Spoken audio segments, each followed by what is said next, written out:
इतिहास के क्विज में आपका स्वागत है। आपको कितने नंबर आए आप कमेंट बॉक्स में बताइएगा। तो चलिए स्टार्ट करते हैं। जामा मस्जिद का निर्माण किसने कराया था? जामा मस्जिद का निर्माण किसने कराया था? सही उत्तर हो जाएगा शाहजहां ने। मुगल साम्राज्य की राजधानी को आगरा से दिल्ली स्थानांतरित किया गया था। मुगल साम्राज्य की राजधानी को आगरा से दिल्ली स्थानांतरित किया गया था शाहजहां के द्वारा। आगे देखते हैं। सुगौली की संधि पर किस वर्ष हस्ताक्षर हुए थे? सुगौली की संधि पर किस वर्ष हस्ताक्षर हुए थे? सही उत्तर हो जाएगा 1816 में। अंग्रेज और नेपाल के बीच हुआ था युद्ध, जिसमें अंग्रेजी सेनापति थे लॉर्ड हेस्टिंगस। आगे देखते हैं। द्वितीय आंग्ल मैसूर युद्ध किस संधि के तहत समाप्त हुआ? द्वितीय आंग्ल मैसूर युद्ध किस संधि के तहत समाप्त हुआ? इसका सही उत्तर हो जाएगा मंगलौर। और कब हुआ था? 1784 ईस्वी में। अंग्रेजी सेनापति थे आयरकुट।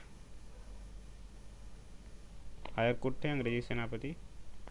आगे देखते हैं। भारतीय प्रशासनिक सेवा किसके शासनकाल में प्रारंभ हुई थी? भारतीय प्रशासनिक सेवा किसके शासनकाल में प्रारंभ हुई थी? सही उत्तर है लॉर्ड कॉर्नवालिस।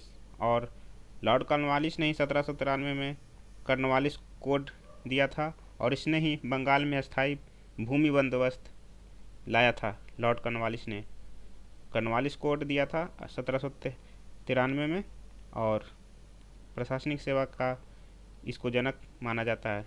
आगे देखते हैं। भारत में स्थानीय स्वशासन के जनक किसको बोलते हैं? भारत में स्थानीय स्वशासन के जनक कौन है? तो इसका उत्तर हो जाएगा लॉर्ड रिपन।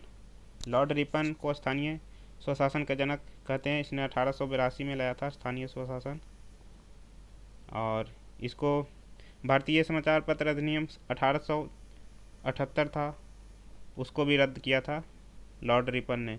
और और समाचार पत्रों का मुक्तिदाता किसको कहते हैं? समाचार पत्रों का मुक्तिदाता कहते हैं चार्ल्स मैटकॉप को। चार्ल्स मैटकॉप को 1835-36 में थे चार्ल्स मैटकॉप, तो उसको बोलते हैं समाचार पत्र का मुक्तिदाता। चलिए आगे देखते हैं। 1921 में मोपला विद्रोह कहाँ हुआ था? 1921 में मोपला विद्रोह कहाँ हुआ था? सही उत्तर हो जाएगा केरल में। और इसके नेता थे अली मुसलियार थे। अली मुसलियार इसके नेता थे मोपला विद्रोह के।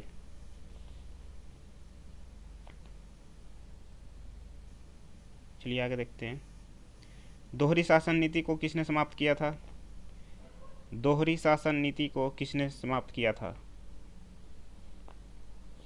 सही उत्तर हो जाएगा लॉर्ड कैनिंग।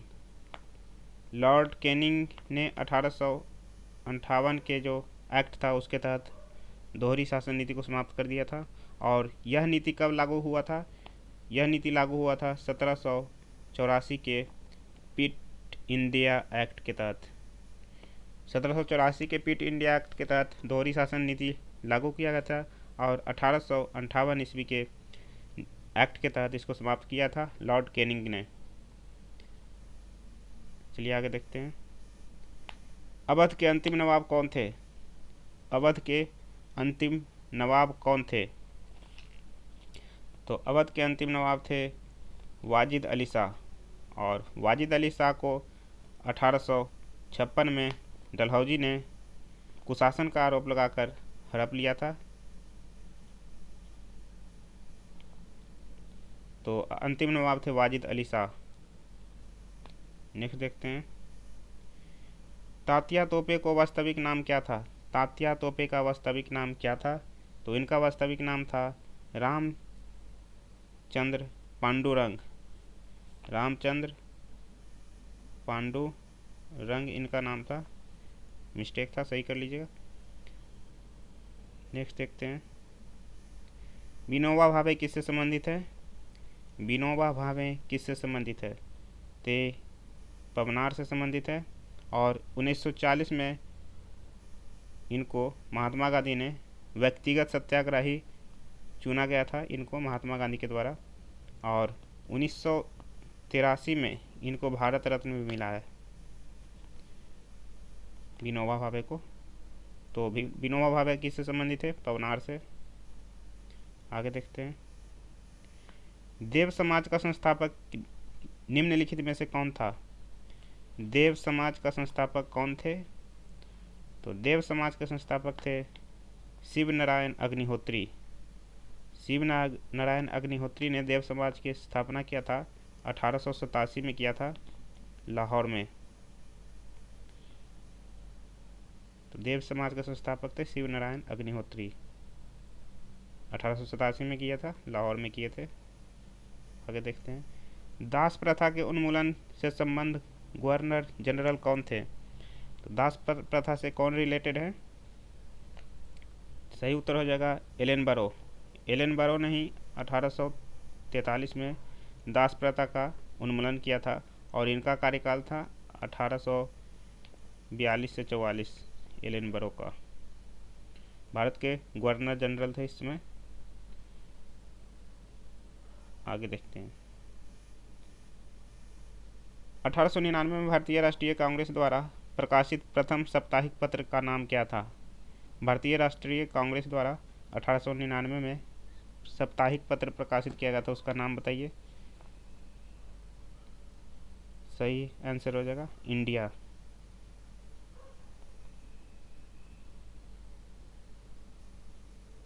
आगे देखते हैं, पंजाब केसरी का खिताब किसको दिया गया था? पंजाब केसरी का खिताब किसको दिया गया था? सही उत्तर हो जाएगा लाला लाजपत राय। और लाला लाजपत राय को राष्ट्रीय कांग्रेस के अध्यक्ष कब कब बनाए गए थे इनको? तो 1886 में बनाए गए थे, 1893 में भी बनाए गए थे और 1906 में राष्ट्रीय कांग्रेस के अध्यक्ष बने थे। 3 बार, 86, 93, 6। और इनके द्वारा प्रकाशित पत्र है, समाचार पत्र, उसका नाम है वंदे मातरम, द पीपल। ये दोनों इम्पोर्टेंट है। तो पंजाब केसरी के नाम से प्रसिद्ध है लाला लाजपत राय। आगे देखते हैं, सर्वप्रथम इंग्लैंड को बनियों का देश किसने कहा था? सर्वप्रथम इंग्लैंड को बनियों का देश किसने कहा था?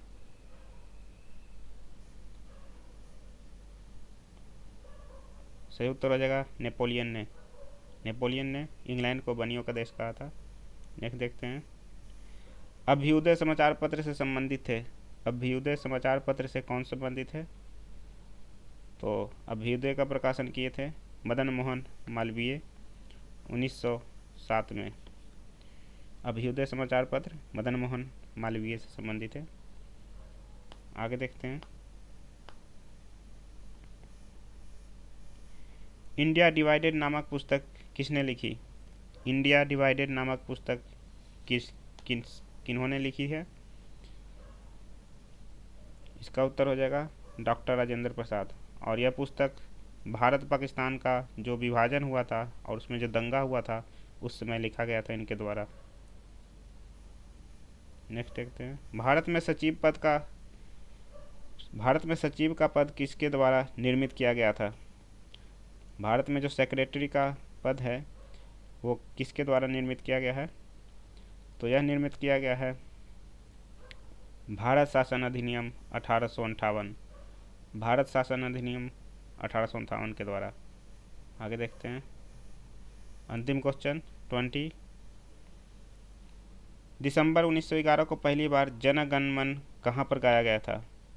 दिसंबर 1911 को पहली बार जन गण मन कहाँ पर गाया गया था? तो यह गान 1912 में भारत विधाता के शीर्षक से प्रकाशित भी हुआ था। तो इसका आंसर हम नहीं बताएंगे, इसका आंसर आप बताइए कमेंट बॉक्स में कि 20 प्रश्न 20 का आंसर क्या है। 1911 में